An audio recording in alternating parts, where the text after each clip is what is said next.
Falar sobre finados. Aí eu fiquei em dúvida se eu falo sobre os finados mortos ou os finados vivos. Qual dos dois, não é? A gente tem um programa na rádio chamado Mensageiros no Ar, Rádio Boa Nova, mas também tem na internet. E a gente também tem um grupo de WhatsApp chamado Rádio Mensageiros. E a gente já leu mais ou menos umas 800 mensagens dos espíritos que levaram para o Chico Xavier as suas informações para os familiares.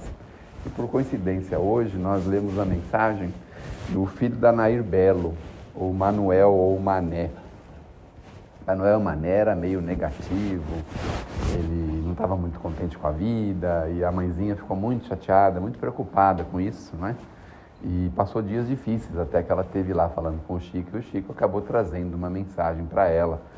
E nessa mensagem ele conta que não foi por essa razão que ele acabou perdendo a vida, foi por outros motivos, e acabou tranquilizando, sossegando ela. Assim como essas centenas e milhares de mensagens que o Chico recebeu, às noites normalmente de sábado para domingo, então ele recebia lá diversas cartas desses espíritos.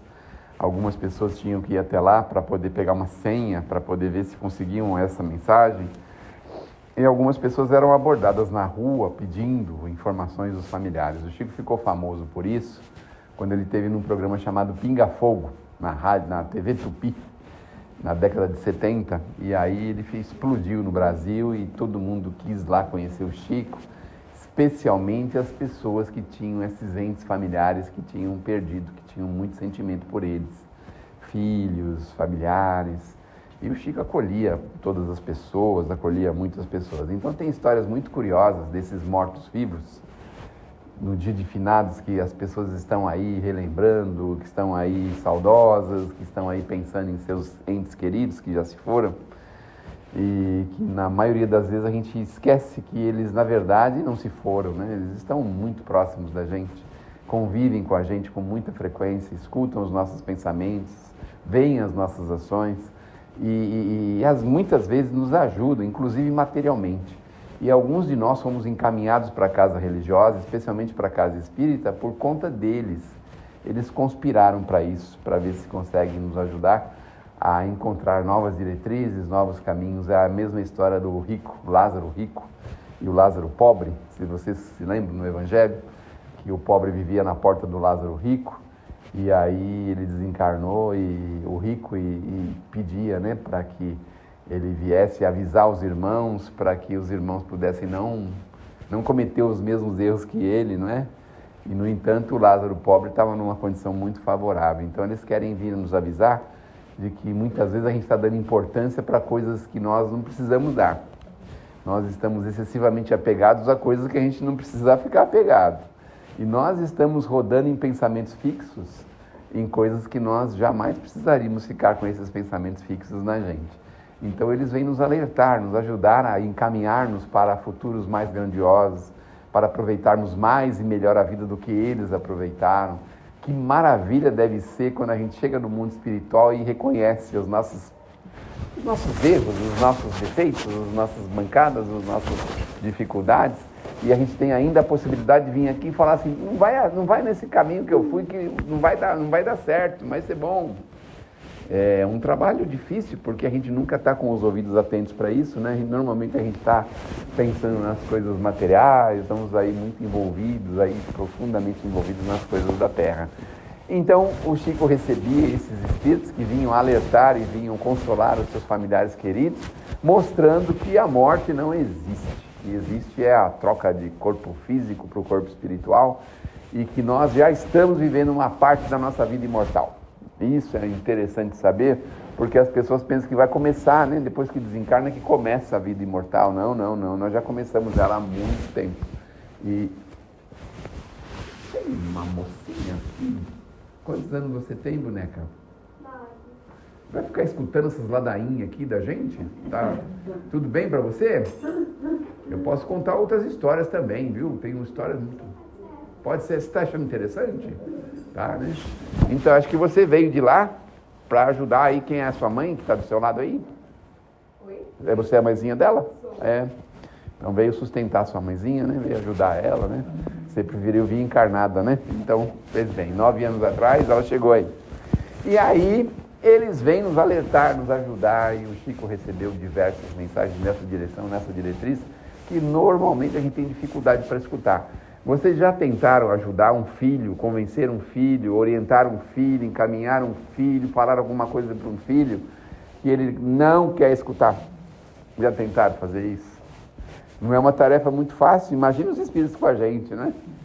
Então a gente vai lá no bailão de casamento da família e chega lá e esqueceu que está dirigindo, que tem 5 pessoas dentro do carro, e você vai lá e fala assim, não, hoje eu vou aproveitar a festa. Você aproveita muito bem a festa, tanto é que você não consegue às vezes nem achar o carro, as pessoas que têm que orientar você para você achar o carro, e a gente se esquece, a gente pensa assim, não, vai nessa direção, isso não é bom. Você vê que hoje modernidade, né? Na década de 50, 60, as mulheres não dirigiam, poucas mulheres dirigiam, né? Poucos carros tinham também, então normalmente era o marido que dirigia.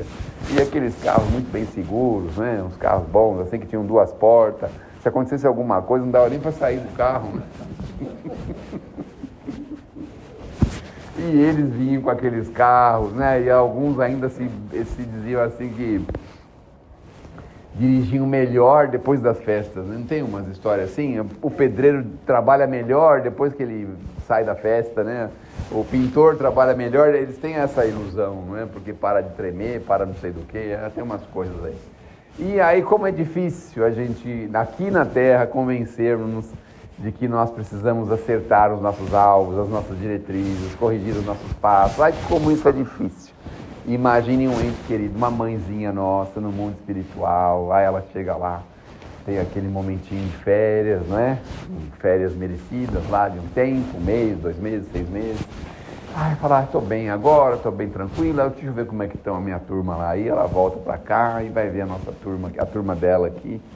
E aí ela pensa, meu Deus, lembra do André Luiz? O André Luiz queria de todo jeito voltar para casa, lembram disso? No filme aparece essa realidade, né?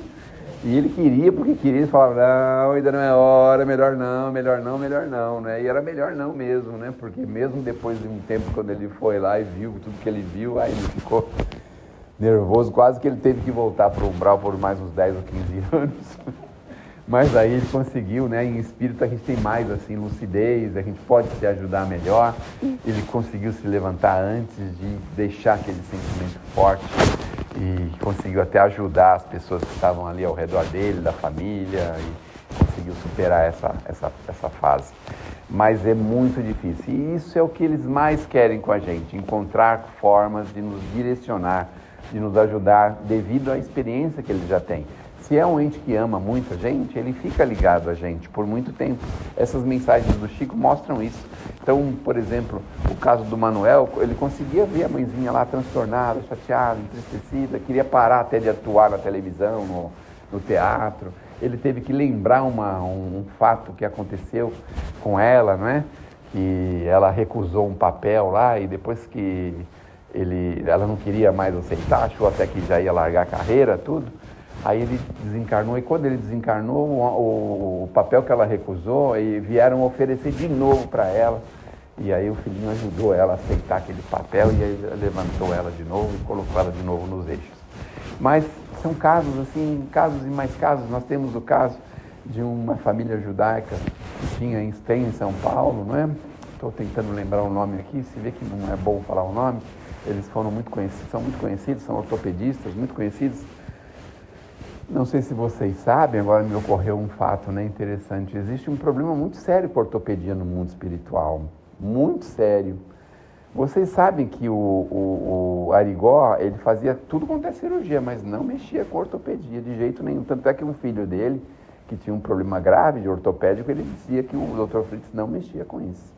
Nós temos uma outra situação de ortopedia do José Carlos Patti, que bateu aí na Serra de Santos, e também foi aquele problema grave, e eles tiveram um problema grave de ortopedia. Interessante, ortopedia no mundo espiritual. Quando a gente pensa que nós largamos o corpo com tudo, e na verdade o perispírito tem também essa outra parte que nós ainda estamos aprendendo a conhecer. Olha só, a gente pensa que desencarna, sai, o corpo todinho fica para trás, mas e o corpo espiritual? Do que ele é composto? O que ele tem? Não é? E aí é uma dificuldade. Lembra o André Luiz tomando a sopinha lá no hospital? E aquela sopinha foi para onde? Ele até tomou a do vizinho, que estava meio ruim lá, né? Ele roubou a do vizinho, porque se fosse eu, pegava de todo mundo que não tinha tomado uma água choca daquela, imagina só, né? Ele tinha que aprender a lidar com o organismo dele, olha só que interessante, né? Então, a gente vai devagarzinho aprendendo isso. Mas vamos voltar ao finados. Nos primeiros dias do desencarne é um problema, porque o finados ele quer fazer as coisas que ele ainda não pode. Então ele quer, por exemplo, assistir o velório dele. E os espíritos tentam tirar isso da cabeça dele. Só quando ele estiver lá com uns 30, 40 anos de desencarne que eles vão mostrar para ele o velório. Porque na maioria das vezes o velório é muito decepcionante para o espírito. Porque as pessoas vão no velório para tratar de assuntos comerciais, piadas de baixo calão, vai falar mal do time do morto, eles vão fazer tudo que o morto não gosta, não quer, não gostaria, né? Não é? Se o morto era bem casado, já tem gente olhando a mulher dele, olha só que coisa, no velório é isso, é um problema sério, né? Complicado. Por isso que eu digo, é melhor, não é? Eu não sei se é melhor a esposa desencarnar primeiro ou o esposo, porque olha que situação, não é? Que situação chata, né? Então, a gente vai devagarzinho percebendo que o desencarne, na verdade, não é bem um desencarne, a gente só muda um pouquinho de endereço. Na cultura judaica, por exemplo, eu estava falando do casal, da família judaica, o que aconteceu nessa família judaica, inclusive era amigo da Nair Belo, eles eram amigos da Nair Belo. O que aconteceu com o casal foi o seguinte: a mãe pediu para ele pôr um remedinho no nariz. E ele tinha uma alergia com esse remédio, ele teve um choque anafilático e morreu. Olha o papel da mãe. Olha como ela ficou, essa mãe. Olha que problema que foi isso, não é? Até que ele teve que vir esclarecer, dizendo que, na verdade, tinha todo um planejamento, um projeto, que se não fosse dessa forma, seria de forma pior, que no fundo isso amenizou a prova que eles tinham que viver. Porque quando a gente vê um desencarne, normalmente a gente se choca. É chocante, qualquer desencarne é chocante. Seja por questões físicas, seja por acidentes, é chocante, de qualquer forma é chocante. Mas a gente não consegue calcular que poderia ser pior. Então, no caso da mãezinha, ele acabou se despedindo do corpo dentro de casa. Ele teria uma condição muito diferente para perder o corpo físico. E aí ele recebeu uma ajuda para isso, para que isso não acontecesse. As mães de Chico Xavier, que tem um filme também, mas é o caso real de uma moça que tinha uma criança pequena e ela deixou a criança com a babá foi andar de bicicleta com a criança caiu da bicicleta, bateu a cabeça, acho que a cabeça, a coluna e desencarnou. Ela não perdoava a babá, ficou aborrecida, tá lá nesse filme, As Mães de Chico Xavier, tem acho que 3 casos. Aí foi lá no Chico falou: mas minha filha, você queria que fosse que ele desencarnasse na sua mão? Desencarnou na mão da moça? Foi muito melhor que se fosse na sua. Imagine você passeando com o filho, deixa ele cair no chão e ele morre. Imagine o choque que é para uma mãe, não é? Então, a gente vai devagarzinho percebendo que, no fundo, por mais chocante que possa ser, poderia ter sido pior. Obviamente que a gente não queria desse ou daquele jeito. Outra questão que envolve também o final, mas que assunto lascado que arrumando hoje, hein? Meu Deus do céu! Vamos relaxar um pouco com essa história aí, pelo amor de Deus, não é? Então tem muita gente que quer morrer que nem passarinho, não tem? Só que os espíritos já disseram que não é uma coisa muito boa, não, viu? Que nem passarinho. A pessoa dorme e não acorda, não é o sonho de consumo de todo mundo, não é assim? A gente não tem esse sonho de consumo, dormir e não acordar mais. Sonho de consumo macabro aí, meu Deus do céu, pelo amor de Deus. Mas as pessoas não querem sentir sofrimento, não querem viver dramas, dificuldades, não querem esse tipo de desencarne. Todo mundo quer um desencarne suave, leve, feliz, tranquilo, não é? Mas vocês imaginam se a gente dorme e acorda no mundo espiritual e não sabe que está no mundo espiritual? Meu Deus do céu, que estranho, não é?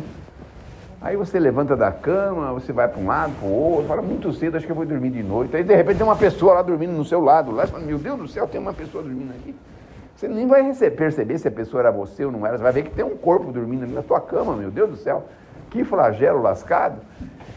E aí, o que acontece? Acontece que esses casos, para o espírito é muito forte. É muito chocante esse desligamento quase que imediato. É muito, muito complicado. Veja nos campos de batalha. Nos campos de batalha, o espírito sai e continua lutando lá como se ele tivesse encarnado. Ele deixa o corpo lá atrás e sai correndo, vai em busca do inimigo dele como se ele tivesse encarnado ainda. Ele dificilmente tem dificuldade para entender que desencarnou. Outra coisa que pode ser muito interessante é que, na verdade, os espíritos, eles têm um cuidado muito grande para falar para o espírito que desencarnou, que ele está desencarnado, que ele não está mais encarnado. Tem um cuidado, assim, eles falam com um jeitinho.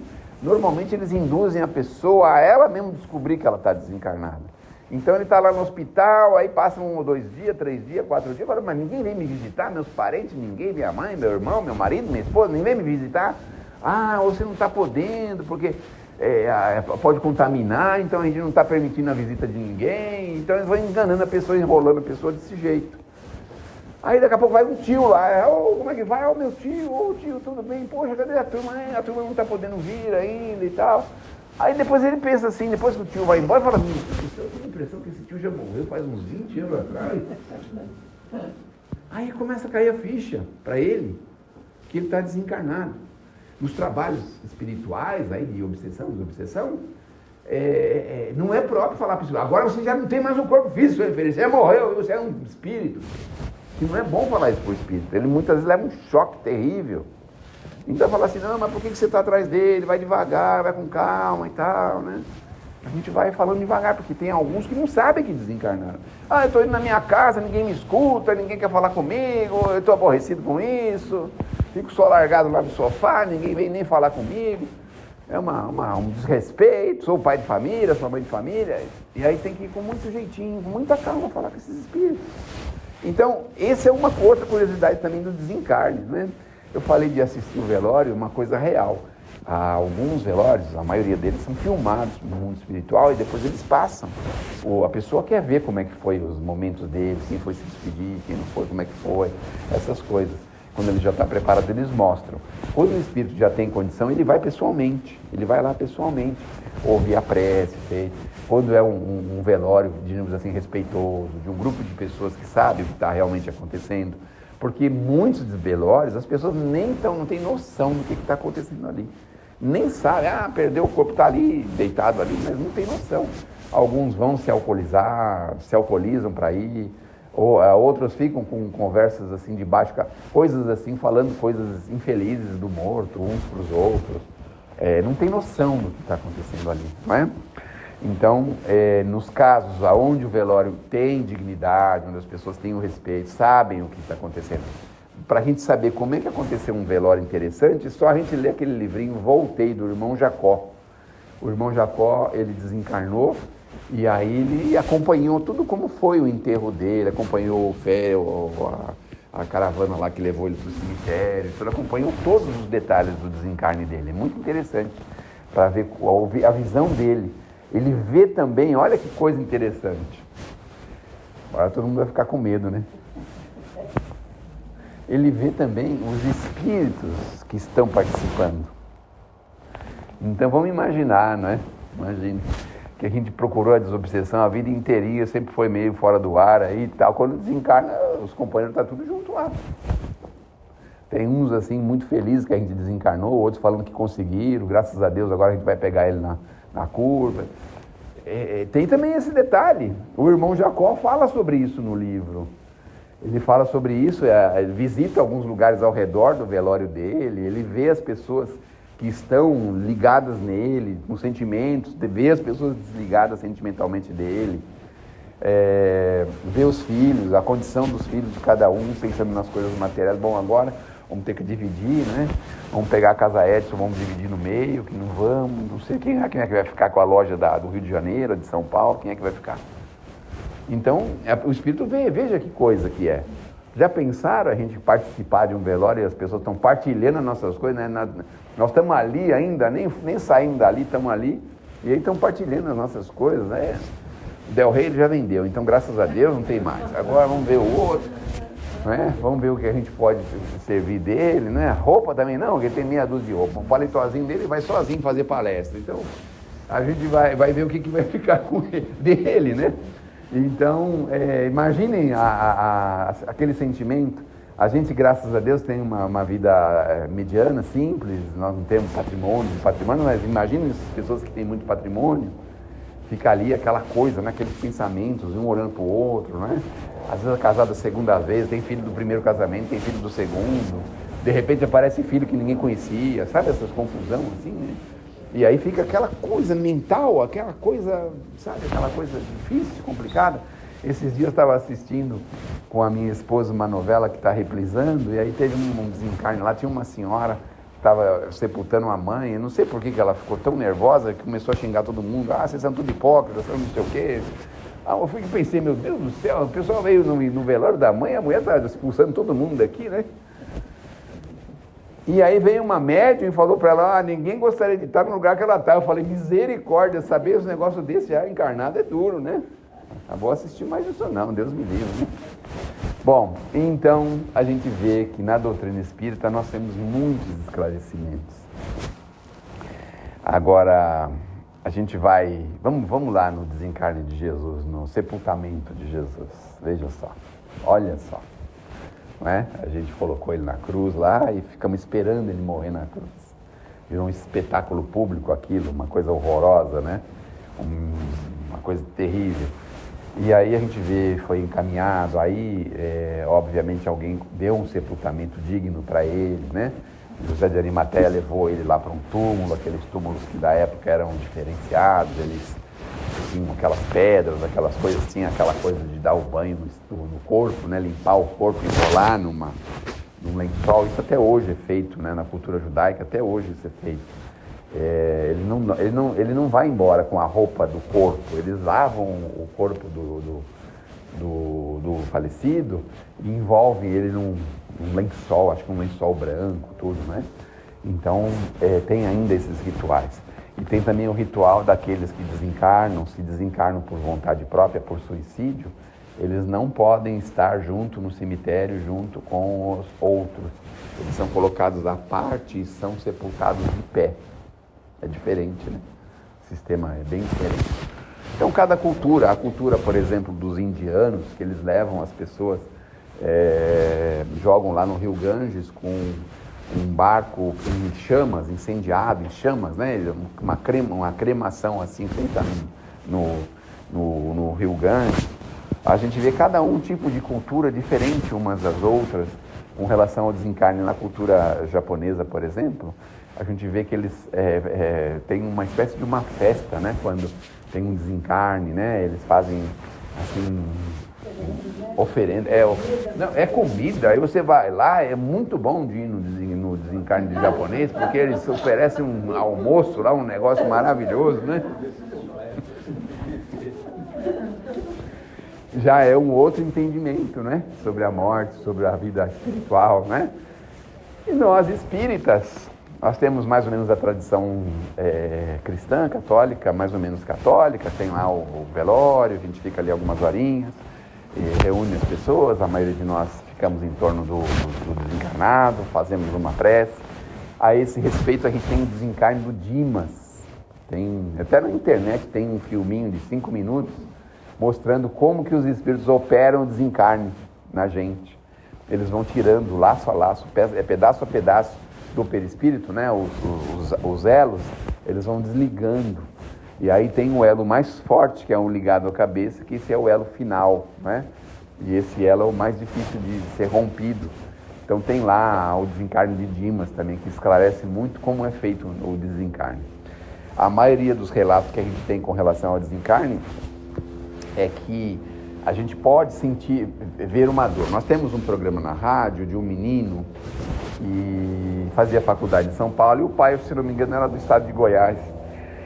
O pai tinha uma fazenda de soja e o menino estudava aqui em São Paulo, ele tinha uma motocicleta grande, sabe? E andava aí pela cidade, tudo fazendeiro, o pai muito bem de vida, tudo.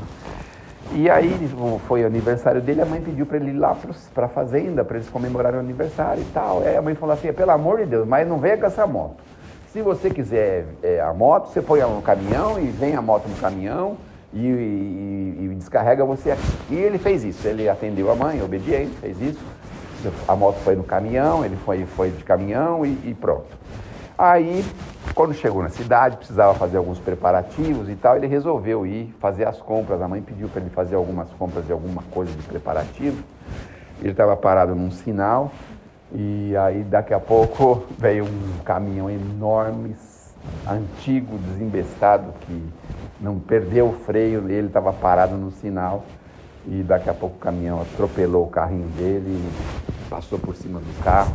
Só que nesse exato momento, olha que curioso, um familiar dele, se eu não me engano, um avô, encontra com ele e fala, venha comigo. Ele pegou o menino, o rapaz, né, o moço, e saiu andando com ele e fez uma recomendação para ele. Falou, você venha comigo e não olhe para trás. Aí ele foi andando com o avô e foi embora.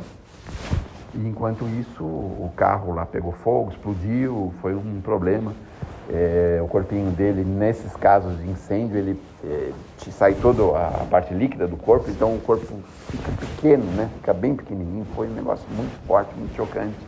E uma das dúvidas que a mãe tinha era justamente o fato do sofrimento, se ele sofreu, se aconteceu isso. E aí ele conta essa história para a mãe, que ele foi retirado minutos antes do fato mais grave, pelo familiar lá, pelo tio-avô, pelo avô, e que ele não viu o desencarne dele. Ele simplesmente saiu e depois é que ele foi entender o que tinha acontecido e tal, né? Então tem casos que acontecem isso, outros casos são diferentes, mas cada caso é um caso efetivamente. É mais ou menos como imaginar se as pessoas são socorridas no desencarne. Esse assunto está muito pesado? O que vocês estão achando, hein? Não tem outro jeito, o tema é esse. Não tem outro jeito. A gente pode amenizar um pouquinho, né? Vamos falar um pouquinho diferente pra gente, senão a gente vai sair daqui todo mundo pensando no desencarne, não dá certo, né? Vamos amenizar um pouquinho, vamos arrumar um jeito de amenizar o tema aí, não é? Bom, então a gente tem também os desencarnes que são assim curiosos, né? Coisas curiosas. Uma coisa curiosa, vou falar da cultura judaica porque eu conheço um pouco. Eu não sou judeu, mas trabalhei muitos anos com eles. Eles têm um costume que é interessante. Quando desencarna uma pessoa na família, aí eles fazem uma oração todos os dias por 7 dias. Então eles juntam um grupo e esse grupo vai na casa da pessoa que faleceu, que está lá coberto os vidros, os espelhos. Já viram o filme assim? Eles cobrem os espelhos, as coisas assim, cobrem com pano lá, com lençol, né? Então, dá a impressão que é esses filmes que a gente está assistindo aí, né? Que nem os outros, esses filmes aí, tem uns filmes assim, né? E aí vão lá todo dia, naquele horário, 7, 8 horas da manhã, se reúnem, fazem lá as orações direitinho. Vão primeiro dia, segundo dia, sexto dia, e aí vem o 7º dia. Aí no 7º dia, eles fazem as orações e todo mundo sai da casa, abre todas as portas da casa. Todo mundo sai da casa e dá uma volta, o grupo todo dá uma volta no quarteirão. Vocês já tinham ouvido falar isso? Não? Eles dão uma volta no quarteirão, né? E aí, da rua mesmo, eles se despedem, cada um vai para o seu lado, os donos da casa voltam para casa e tal, e termina aí o ritual da prece para o falecido. E o que eles justificam com isso? Que no 7º dia, ele precisa entender que agora ele está livre, que ele pode procurar as coisas dele, a vida dele, as coisas dele do outro lado da vida. Se libertar, né, da casa, das pessoas, das coisas. Então, esse é o símbolo que acontece. Agora, o que é mais curioso, sabe o que é? É que hoje, na cidade de São Paulo, é muito difícil as pessoas poderem ir da família, né? Então, tem que juntar, acho que tem um número mínimo, não sei se é 4 ou 5, tem um número mínimo. E aí existem pessoas que recebem salário para fazer isso. Aí a pessoa contrata, tem 7 dias para fazer a prece lá, então é R$100 por dia, então você vai lá, R$700 e tal, né? Aí eles fazem isso, olha só que interessante. Ou às vezes quando é fora de São Paulo, que a família não pode ir, aí contrata 3 ou 4 para ir, né, no lugar lá e fazer as orações lá. E antigamente tinha as pessoas que eram remuneradas para chorar nos velórios, não tinha? Chorava, né? E também tinha algumas que não recebiam para chorar no velório, mas sempre choravam, mas normalmente eram aquelas pessoas que tinham uma dificuldade. A senhora já chorou em velório, não? O que eu vou falar? Continua. Tem as pessoas que vão no velório, chora, mas é tudo aquelas lágrimas de crocodilo, sabe? Aquelas lágrimas de crocodilo. Você fica pensando, a avó morreu, fica chorando, esgoelando o bucho lá. E aí, estava há 20 anos sem ver a avó fala, pelo amor de Deus, o que é isso? Por que está chorando desse jeito? Não estava nem aí para a avó, não queria nem saber. A avó foi para o hospital, sorte dela. Sabe o tipo de coisa assim, não é? E também aqueles que choram, né? Sei lá, pessoas que não têm a ligação nenhuma, né, com a outra. Aí tem até o desconforto de ser convidado para um velório. Também tem esse problema também, né? E aí a gente fica pensando numa desculpa, o que eu posso falar para não ir nesse velório, né? Falar, não, nossa, mãe do céu, acordei com uma dor na coluna, cuidado com as desculpas, porque pode acontecer, viu, gente? Travar a coluna, essas coisas. O carro quebrou, pode quebrar, viu? Na hora que você menos espera, ele quebra só o morto se vinga da gente, viu? Ele se vinga da gente. Dá um jeito na coluna, dá um jeito assim. Tô gripado. Aí você pega a gripe mesmo, viu? Toma cuidado. Viu? Precisa arrumar um jeito assim bem, né? Quando você não quer ir no velório, mas aí você fala, olha, eu vou fazer prece daqui, vou na casa espírita orar por ele, põe o nome dele nas vibrações, né? Aí envolve a casa espírita, aí pode ser um pouco melhor, né? Mas muitas vezes a gente se surpreende com o falecimento, isso também é muito comum acontecer. Aconteceu comigo ontem, no dia de ontem, lá no meu prédio, tem um rapazinho que vivia sozinho lá e ele não falava com ninguém. Eu conversava um pouquinho com ele, mas ele não era muito de conversar. Jovem ainda, não tinha 45 anos, e de repente veio a notícia, desencarnou. Meu Deus, eu fiquei meio chocado, porque um rapaz saudável, esportista, cheio de saúde, cheio de vida, né? E de repente, assim, vai embora, a gente fica, né, um tanto quanto alterado. E eu também acompanhei o desencarne muito de perto de um cunhado, até falei com a dona Áurea agora, eu trouxe ele para casa, ele não estava se sentindo bem, ele ficou em casa acho que uns 3 ou 4 meses, e aí eu achei muito curioso, porque ele chegou bem andando com a mala dele, com tudo e tal, aí começou a fazer consulta, isso, aquilo, daqui a pouco ele começou a entrar num declínio, visivelmente um declínio, não conseguia andar direito, tinha que levantar ele da cama, pôr ele na cama, meu Deus do céu, mês passado ele já estava diferente, como que é isso, né? E também rapidamente, em 3 ou 4 meses também foi embora, em casa, tudo. Ele, nesse dia também a gente recebeu um livramento, porque ele foi no hospital, quiseram internar. Nessa internação estava todo mundo lá, acompanhando ele, aí ele precisou ir para a UTI. Aí todo mundo teve que ir embora, 2 horas depois chamaram, porque ele não aguentou ficar na UTI e desencarnou. Então, os irmãos não sentiram esse choque, né, de perder o irmão tão rapidamente, e o irmão mais novo da família, olha que interessante, o rapaz mais novo da família. Então, essas coisas a gente vai mais ou menos se habituando. É interessante também que a gente tenha dentro da gente o sentimento de fazer uma prece por aquele que desencarnou. Se a gente for incumbido disso, eu normalmente sou incumbido de falar isso, as pessoas não gostam muito de me chamar, porque tem um detalhe, vamos relaxar um pouco agora. Aí, por exemplo, um amigo meu chamou para fazer a prece pela mãe dele que tinha desencarnado. Então ela tinha 90 anos, né, 2022, 23, uma coisa assim. E aí eu comecei dizendo assim, eu queria estar no lugar do filho dela. Como assim? Tá perdendo a mãe aqui? A mãe... Como que eu queria estar no lugar dele? Aí tive que explicar. Porque a minha mãe foi embora em 1988. E a dele está aqui em 2024 junto com ele. Tem a minha idade. Olha só, eu não queria estar no lugar dele, não é mesmo? Então, de vez em quando tem umas coisas meio assim, né, meio chocantes. Meus filhos, quando eram pequenos, não sei se eu posso falar isso, mas a gente sempre tinha aquela dificuldade, porque as pessoas querem preservar as crianças, não é? A criança não tem que ver, é muito chocante, é isso e aquilo. Antigamente podia até ser, porque o pessoal ficava inconsolado. Mas hoje está um pouquinho diferente, a gente já tem uma noção um pouquinho mais clara sobre morte, sobre vida espiritual. A maioria de nós temos essa noção, um pouquinho mais clara. Então não tem mais aqueles desesperos, a pessoa querendo agarrar o morto, não deixar enterrar, aquelas coisas assim. No fundo é uma espécie de um teatro, né? Vamos ser sinceros, né? Porque é aquela pessoa que precisava ter feito alguma coisa por aquela outra e não fez, sabe aquela dor que dá na pessoa de podia ter feito alguma coisa, podia ter visitado, podia ter ficado junto, podia ter feito algum gosto que a pessoa queria e não fez. Então, aí fica aquela coisa, aquele teatro, aquela coisa. Mas eu levava os meus filhos e eles tinham uma noção tão interessante e as pessoas ficavam um pouco incomodadas porque eles queriam ver o morto, pôr a mão no morto, aí ficava sentado brincando embaixo do caixão do morto. Fala, meu Deus do céu! Aí tinha alguém com a cadeira de roda sentado, eles pegavam a cadeira de roda, saía correndo, um corria, empurrava a cadeira de roda pro outro, uma confusão. Eu tinha que ir embora antes do tempo, porque os meninos, as pessoas estavam lá e ficavam incomodadas de ver as crianças daquele jeito, né?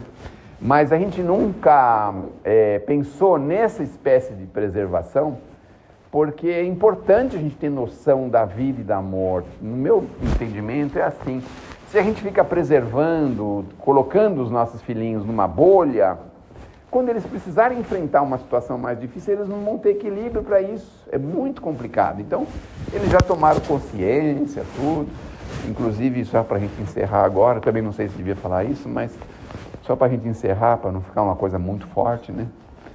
Meu pai também foi embora em casa e ele ficava sentadinho numa poltrona lá, né, sentado, e ele tinha um lugar na mesa para sentar. Aí minha filha levou uma vez o namorado lá, e o namorado sentou no lugar que meu pai sentava. Aí o menino pequeno falou, o senhor tem certeza que o senhor vai ficar sentado aí? Porque quem sentava aí era o meu avô, hein? E ele já morreu, hein? Ah, o rapaz ficou todo desconcertado, levantou, não sabia se sentava em outra cadeira, foi um problema lascado lá, né? Mas criança é assim, né? Criança é espontânea. Você está falando do desencarne e a cremação? Ah, sim. Vamos falar um pouquinho da cremação, né? Eu fiz um trabalho sobre cremação e tem bastante coisa interessante sobre cremação. A primeira coisa muito interessante sobre cremação, eu não sei se ainda hoje continua, mas eu tinha uma amiga que morava num prédio lá onde era o serviço público de cremação na Vila Alpina. Agora tem outros lugares, mas lá era o único em São Paulo, né? E aí ela me ajudou a fazer o trabalho, e aí ela falou umas curiosidades da cremação. Uma delas foi o seguinte, que lá tinha um pomar maravilhoso, tinha uma jabuticaba do tamanho de um negócio enorme de jabuticaba, mas ninguém pegava. Tinha jabuticaba, aquelas vermelhinhas, aquelas frutinhas vermelhinhas, com pitanga, sabe essas frutinhas vermelhinhas? Tinha um recheado, caía, perdia tudo. Ninguém ia lá pegar. Por quê? Porque as pessoas têm que voltar depois de uns dias para pegar as cinzas. E muita gente não vai porque tem superstição, não sabe o que fazer com aquilo, tem medo, tem um monte de coisa com isso, e não ia buscar a cinza. Aí os funcionários espalhavam lá no jardim mesmo a cinza, e aí as árvores lá ficavam muito fortes, ninguém entendia por quê. Isso é uma coisa curiosa, né? Que tem na cremação. Bom, o Kardec explica que os nossos corpos vão formar novos corpos, né? Isso é explicado no Livro dos Espíritos. No desencarne acontece isso, né?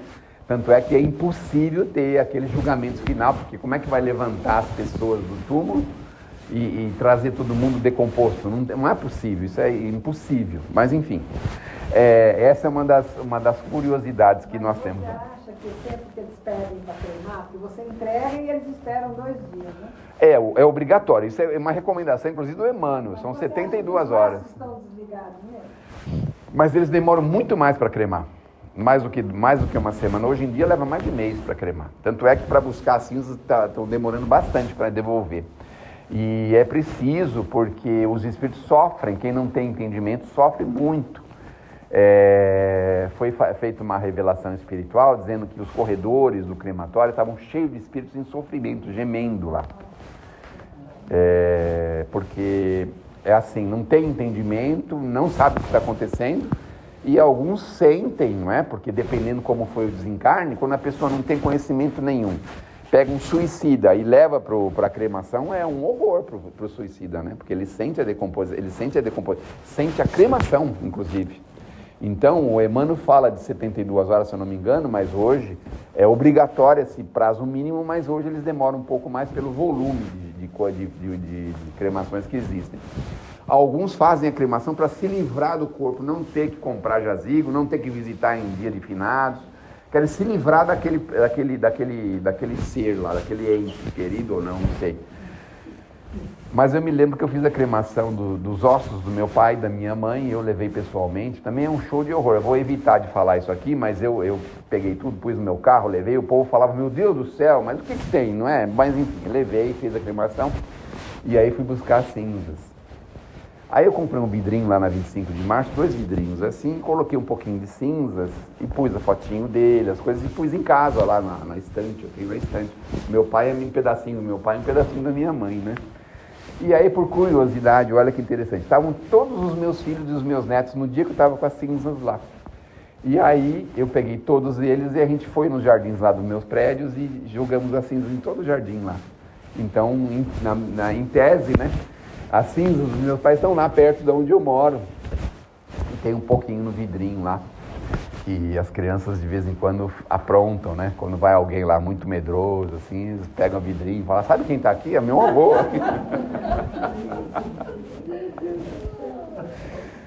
Que Deus nos abençoe, que Jesus nos ilumine. Deu aflição? Não? O que aconteceu? Eles falam, né? Eles gostam.